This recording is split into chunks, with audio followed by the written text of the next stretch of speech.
If you've got strawberry plants, it's also likely that you'll end up with some strawberry runners. These can turn into new plants, so you definitely want to take advantage of them and propagate them. This right here is a runner, also sometimes referred to as a stolon, and these can turn into what are considered daughter plants of the mother plant, which is the main or original plant. If you are looking for runners, they're going to be the long, horizontal stems, and they can have a reddish color sometimes, but most importantly, you'll see a node like this on it.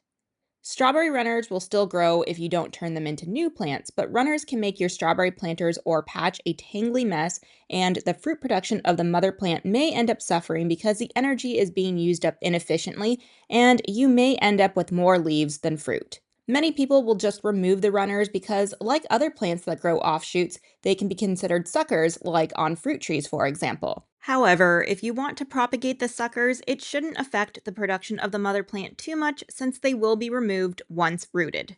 So let's go ahead and propagate some of these runners. There's a few ways to go about it. One way is to take a small sealable plastic bag filled with soil and stick the node right into the soil and water it in and seal it up on the top tightly around the node. This would definitely work better with the smaller snack-sized bags, so you don't have to use up so much soil to fill the bag. You can also take a small container of soil and then just place the node in it and secure it. You can use a bread clip, but my favorite are the little twisty ties because they are so flexible and they can stick into the soil easily.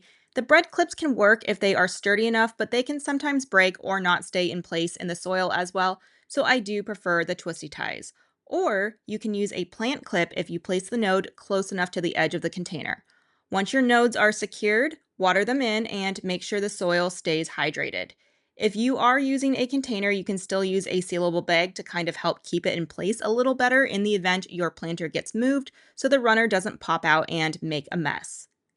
Now, if you've got room in your strawberry patch or planter to root them in place, it's the same thing. You'll just take the runner and place the node where you want it to grow, and then secure it down into the soil and water it in.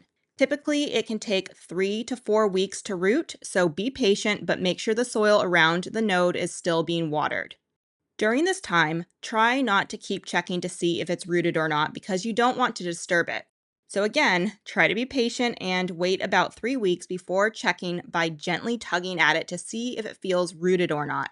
And you'll definitely know if it has because if it hasn't, you'll feel or see the soil moving around it a little as you tug.